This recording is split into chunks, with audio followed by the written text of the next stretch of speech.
Hi there.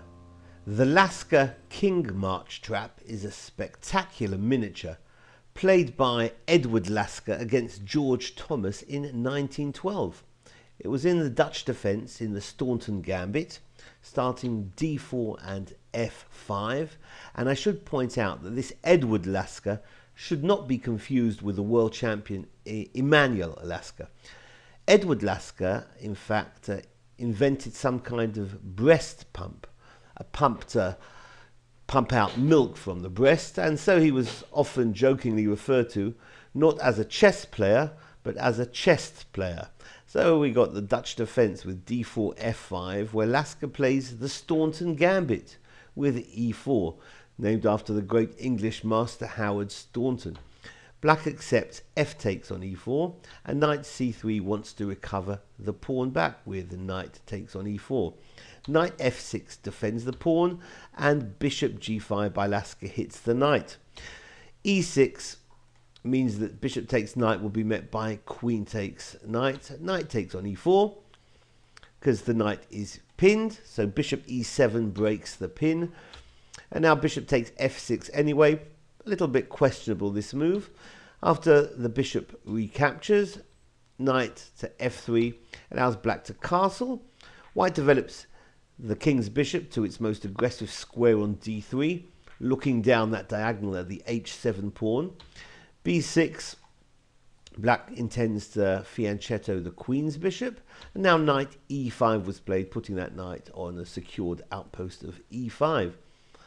Bishop b7 is met by queen h5, and immediately white is threatening devastation by opening up the bishop's diagonal by the move knight takes on f6, which will ensure white can capture the h-pawn either with the queen or with the bishop. So that's got to be defended, and black could do the job adequately with a simple move bishop takes on e5, which should ensure black possibly at least equality. Instead, black played the erroneous move queen e7, putting the queen on the 7th rank, meaning that knight takes on f6 will be met by g takes f6, meaning the queen will be covering h7. But now Lasker unleashes a very famous queen sacrifice, perhaps one of the most famous queen sacrifices in chess history, who knows. But it's queen takes on h7, forcing the king to recapture, and now we can smell a double check by the move knight takes on f6, which is going to force the king out into the open, since king back to h8 will be met by knight to g6, checkmate. So the king's got to come running. King h6 allows knight e to g4, check, forcing king g5. White continues aggressively checking on every move. h4 forces the king to f4. g3 now forces the king to f3. Here, in fact, Lasker missed a quicker win than he actually played by a move like king to f1, covering any flight squares of the king, which will then threaten bishop e2, or even more attractive knight h2 checkmate. Instead, Lasker played the natural bishop e2 immediately, driving the king to the only squared to g2. Rook h2 now.